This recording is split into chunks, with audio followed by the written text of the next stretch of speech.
application review, business review, investment, lifestyle, social politic.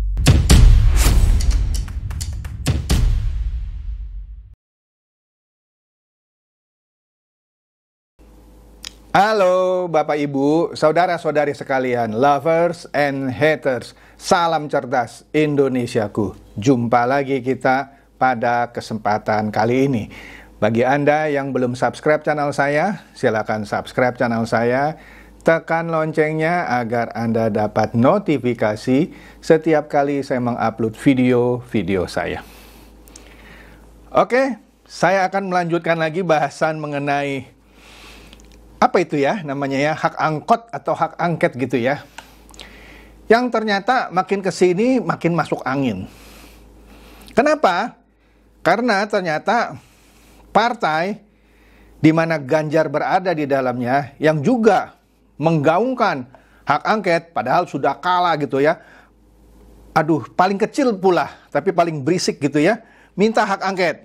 Wah, padahal kita tahu hak angket itu tidak akan mengubah hasil pemilu yang nanti pada tanggal 20 bulan depan Maret itu KPU akan mengumumkan sesuai dengan real count ya tidak akan berubah banyak ya, yaitu Pak Prabowo Subianto dan Ganjar dan Gibran Rakabuming Raka ya. Mau dibikin hak angket apapun tidak akan mengubah hasil pemilu itu. Tapi seperti yang sudah saya bahas kemarin, Anda yang belum melihat video saya silakan lihat kemarin. Ternyata ujung-ujungnya hak angket itu adalah permulaan dari rencana pemaksulan Jokowi. Itu kata Pak Mahfud loh ya. Anda lihatlah video saya. Jadi kok bergeser gitu ya. Udah kalah, nggak mau ngaku kalah, nggak bisa mengubah hasil pemilu dari hasil hak angket, kalaupun jadi hak angketnya. Dan kalau hak angket itu bergulir, ujung-ujungnya menjadi permulaan dari pemaksulan Jokowi. Begini loh, hak angket itu juga tidak bisa memaksulkan Jokowi, tapi mau dibuat seakan-akan ditemukan bukti bahwa Pak Jokowi melakukan suatu kejahatan sehingga ada step berikutnya pemaksulan. Ya, lu mau bikin pemaksulannya pun lu pikir gampang, itu ada syaratnya ya. Harus disetujui 2/3, kemudian dihadiri lagi. Panjang deh. Itu jauh panggang dari api. Ngapain buang-buang energi, oke? Tapi sebelum kita masuk ke sana, kenapa saya bisa bilang hak angket ini makin kesini makin masuk angin?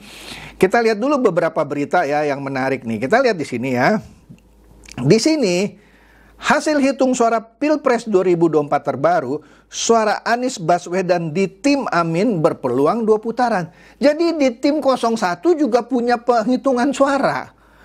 Jadi quick count nggak dipercaya, real count nggak dipercaya, dia punya perhitungan suara di timnya sendiri yang katanya suara Anies Baswedan berpeluang 2 putaran. Astaga. Jadi cuma dia yang bisa dipercaya gitu ya. Nah ini hanya untuk memberikan pengharapan palsu gitu ya kepada para pendukung paslon 01. Sehingga kalau nanti KPO ketuk palu yang menang Prabowo Gibran, wah supaya gimana gitu ya, supaya berisik kali ya. Karena kan hasil penghitungan dari tim internal kami bilang berpeluang 2 putaran ini. Wah, jadi real count nggak dipercaya, quick count nggak dipercaya, survei juga nggak dipercaya. Yang dipercaya perhitungan suara internal. Wastaga. Nah, oleh karena itu kita ingat-ingat dulu ya. Ini sepertinya ada di dalam debat ya ketika Pak Anies ceritakan mengenai angin yang tidak punya KTP. Yuk kita lihat videonya, ini menarik. Yuk. Di Jakarta kami memasang alat pemantau polusi udara. Bila masalah polusi udara itu bersumber dari dalam kota Jakarta, maka hari ini, besok, minggu depan konsisten selalu akan kotor. Tapi apa yang terjadi? Ada hari di mana kita bersih, ada hari di mana kita kotor. Ada masa minggu pagi, Jagakarsa sangat kotor. Apa yang terjadi? Polusi udara tak punya KTP. Angin tak ada KTP-nya. Angin itu bergerak dari sana sini. Jadi polusi udara tidak punya KTP, angin juga nggak punya KTP. Oke, menarik ya. Oke, itu dari paslon 01. Kemudian dari paslon 03 yang paling buncit sudah saya katakan dari dulu sesuai dengan hasil survei dari mayoritas lembaga survei bilang Ganjar Mahfud atau 03 pasti paling buncit. Nggak percaya, akhirnya kejadian. Nah di sini kan di video-video saya sebelumnya sudah saya terangkan ya, di setiap TPS yang mana pemungutan suaranya minta diulang, malah Prabowo Gibran tetap memimpin dan bahkan suara Ganjar Mahfud berkurang.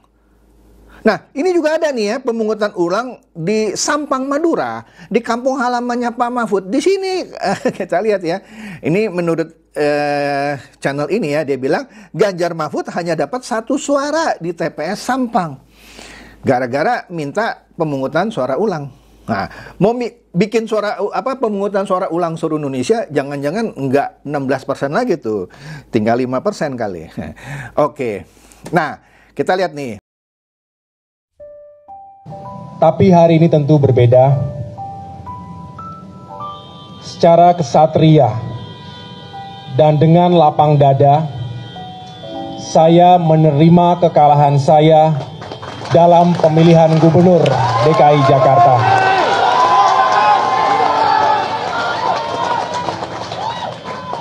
Sekali lagi, secara kesatria dan dengan lapang dada, saya menerima kekalahan saya dalam pemilihan gubernur DKI Jakarta. Saya dan Ibu Silvi mengucapkan selamat kepada pasangan calon nomor 2, yaitu Bapak Basuki dan Bapak Jarot, serta pasangan nomor 3, yaitu Bapak Anies dan Bapak Sandi. Tadi saya telah menelpon langsung Bapak Basuki. Saya juga sudah mencoba menghubungi Bapak Anies, termasuk Bapak Sandi, tetapi beliau berdua masih ada kegiatan. Tetapi sekali lagi, tujuan kami menghubungi beliau-beliau adalah untuk secara langsung menyampaikan selamat atas capaian mereka berdua. Ini dia. AHY memberikan contoh pendidikan politik yang bagus dan benar. Ketika dia waktu Pilgub DKI ya, kalah dengan Anies dan Sandi dan juga Basuki dan Jarot di putaran pertama, AHY yang berpasangan dengan Silvi mendapatkan suara ya sekitar 16-17 ya. 17 lah kita bilangnya, sama-sama dapat 17% suara nih ya kira-kira ya. Ganjar malah lebih rendah. Dengan kesatria, dia ucapkan selamat kepada Basuki Jarot dan Anies Sandi. Kenapa ya Ganjar dan timnya itu nggak bisa mencontoh sikap kesatria seperti ini? Ya kan? Malah harus bikin suasana jadi berisik gitu ya. Ya, membuat para pendukungnya itu terus saja menciptakan narasi-narasi yang memojokkan 03. Nanti itu saya bahas ya. Tapi ini contoh pendidikan politik yang baik ya. Sangat disayangkan kenapa Ganjar tidak melakukan hal yang sama. Republik Indonesia, dimohon untuk Menteri Pertahanan menuju ke tempat yang telah ditentukan.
Hadirin disilakan duduk kembali.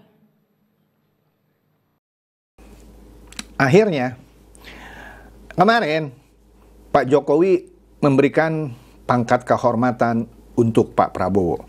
Nah, ini pun tetap saja ya dikomentari macam-macam. misalnya dari kubu PDIP, siapa itu? TB Hasanuddin kalau saya tidak salah ya, bilang, apa itu? Nggak benar. Masa memberikan pangkat kehormatan kepada purnawirawan? Lah, lupa ya, Pak Harto mendapatkan bintang 5 ketika beliau sudah purnawirawan lama. Loh, kenapa ini cuma baru bintang 4 dibilang kenapa diberikan kepada purnawirawan? Ada juga yang berkomentar, lah itu kan bekas dipecat. Kenapa udah dipecat dikasih bintang kehormatan? Nah kita lihat nih ya, TNI sebut Prabowo tak pernah dipecat dari ABRI. Loh, jadi yang waktu tahun 98 itu apa dong? Apa itu tahun 98 ya? Nah jadi begini coy. Jadi TNI menegaskan bahwa Letnan Jenderal Purnawirawan Prabowo Subianto tidak pernah dipecat dari Angkatan Bersenjata Republik Indonesia. Dulu kan namanya ABRI ya, bukan TNI. Kepala Pusat Penerangan TNI Mayor Jenderal Nugraha Gumilar menyampaikan hal itu saat ditanya tentang keabsahan pemberian pangkat militer kehormatan untuk Prabowo. Nah, CNNindonesia.com bertanya tentang status Prabowo merujuk pada surat keputusan nomor Cap-03-8 Romawi _1998 DKP. Nah, kemudian menurut Pak Nugraha ini, ya menurut Kepres nomor 62-ABRI _98 tanggal 22 November 1998, isi keputusannya diberhentikan dengan hormat. Beda ya, kalau dipecat sama diberhentikan dengan hormat, udah deh, nggak usah didebatkan lagi. Nggak mutu gitu debatnya ya. Kemudian ditambahkan lagi, dan mendapat hak pensiun. Ya kalau orang dipecat memang nggak dapat hak pensiun dong. Tak ada kata-kata pemecatan ya. Oke, jelas ya coy. Udah lah, lu jangan ini lagi deh. Bikin macam-macam lagi ya. Ya kalau nggak senang ya, lu terus aja ngedumel gitu ya. Nggak ada yang larang kok kalau Anda ngedumel terus. Nah sekarang kita masuk nih yang ke intinya.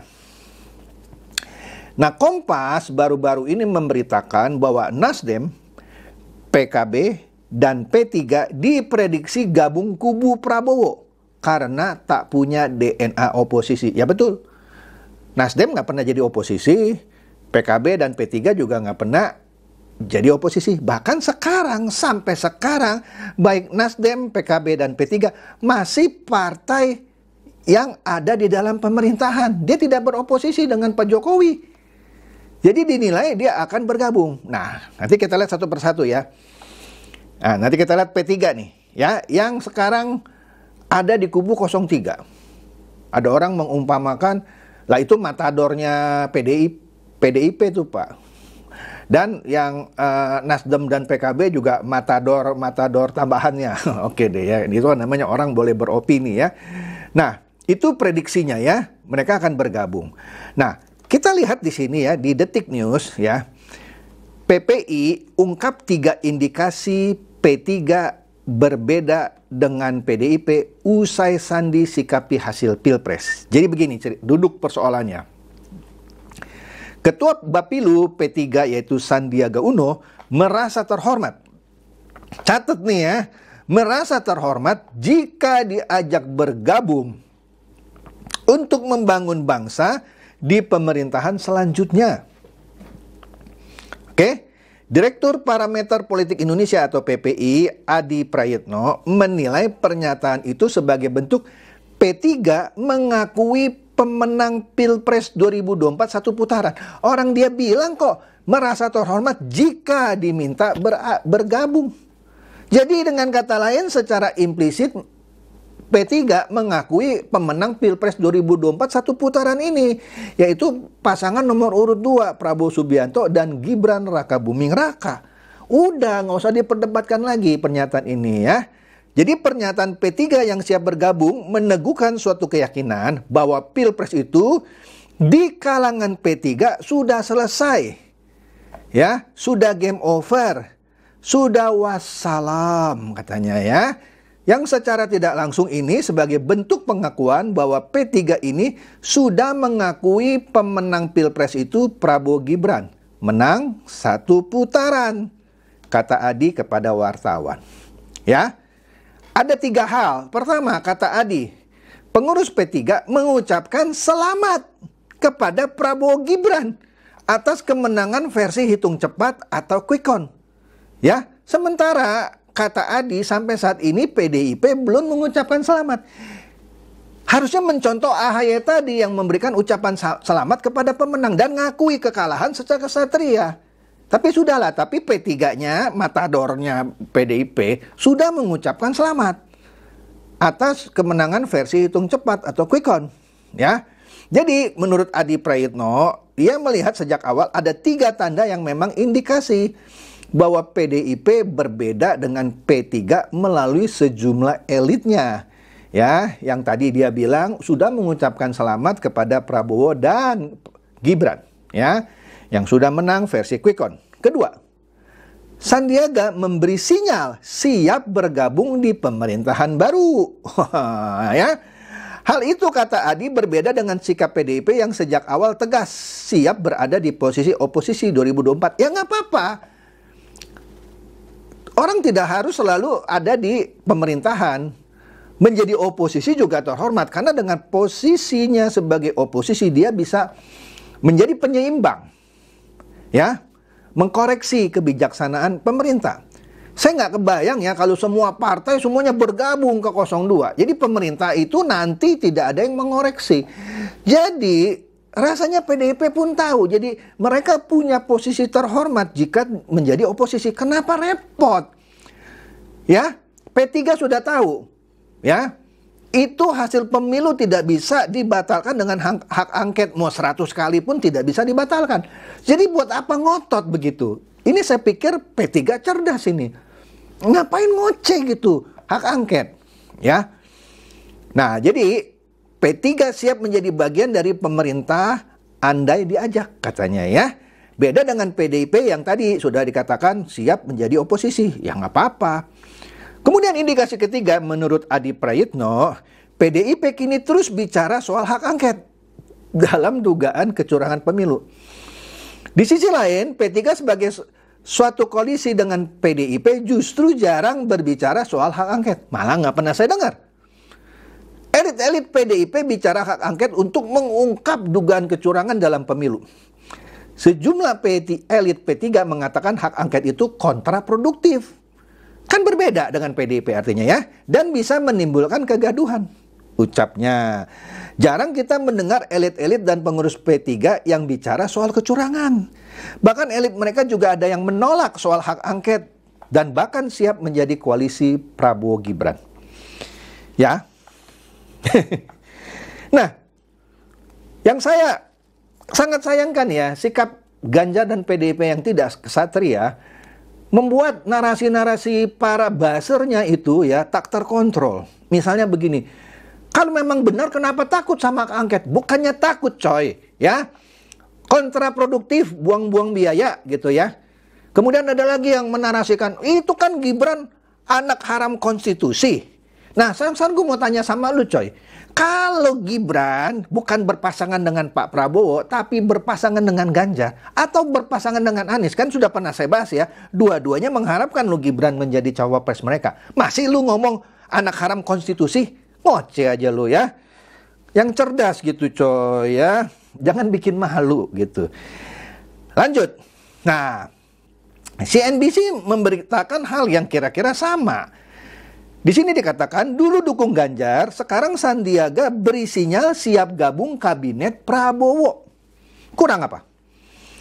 Lah iyalah, ya. Terus Anda masih mau ini, ya, mau marah sama Sandi. Wah, lu pengkhianat lu, ninggalin gua lu, dasar lu gini. Ya terserah lu, ya. Ntar kita tunggu ya. Sikap Nasdem dan sikap PKB. Kalau PKS, saya punya feeling dia akan menjadi oposisi karena dia punya DNA oposisi. Karena selama ini dia terus menjadi oposisi. Jadi sudah suatu kewajaran lah kalau boleh saya bilang kalau dia menjadi oposisi lagi. Nah, PDIP juga pernah menjadi oposisi kan waktu SBY memerintah. Jadi saya rasa bagus gitu ya kalau PDIP berkoalisi dengan PKS menjadi partai-partai oposisi yang berada di luar pemerintah. Bagus dong, supaya menjadi penyeimbang. Oke? Nah, ini dia yang terakhir ya, ini lucu nih. Nah, Tribun juga menjelaskan hal yang sama. Langkah P3 tinggalkan PDIP semakin jelas. Sandiaga Uno, tadi sudah kita lihat juga ya, ngaku siap jika diajak gabung Prabowo Gibran. Jadi di sini ini apa ya, dikatakan PDIP semakin merana, semua pada bergabung ke 02. Ya silakan aja kalau masih tetap mau gulirkan hak angket. Karena kalau saya lihat kalau P3 bergabung ke kubu 02, apalagi saya duga sebentar lagi akan diikuti oleh Nasdem dan PKB, ya udah nggak jadi itu hak angket, nggak jadi, nggak bisa, nggak quorum. Oke? Jadi itu saja. Jadi menurut saya, kalau sudah melihat faktanya seperti ini, daripada malu gitu ya, sebaiknya Ganjar dan PDIP secara kesatria masih ada waktu loh. Maksud saya begini loh ya, memang sebelumnya marah ya, tapi kan KPU belum mengumumkan real count yang final ya, direncanakan tanggal 20 Maret. Ya gini deh, kalau saya jadi Ganjar dan PDIP, kalau saya bilang kepada ibu, Bu, sudahlah, ngapain nih, kita lihat P3 udah ninggalin kita. Naga-naganya Nasdem dan PKB juga nyusul nih. Udah dah kita declare aja, deklarasikan kekalahan seperti dulu Mas AHY ya. Ya udah kita jadi oposisi aja sebelum tanggal 20 Maret. Nah, itu akan menjadi politisi dan partai yang sangat terhormat dan memberikan pendidikan politik yang baik juga dan meredakan suhu politik yang sempat memanas dan memberikan apa ya, sebut saja kepastian bagi para buzzer-buzzer dan pendukung paslon 03 bilang, yes, teman-teman, Anda sudah berjuang dengan baik. Sama sepertinya AHY waktu itu, dia mengucapkan selamat kepada pemenang. Sehingga para pendukungnya juga terima. Enggak ngoceh-ngoceh lagi gitu. Ya kalau enggak, itu yang namanya media sosial itu ya, terus saja begitu. Setiap hari. Oke? Itu aja dari saya. Semoga ini mencerdaskan dan mencerahkan Anda semua. Silakan share video saya ini kepada teman-teman, sahabat, atau kerabat supaya mereka tambah cerdas dan tercerahkan. Seperti biasa, terima kasih.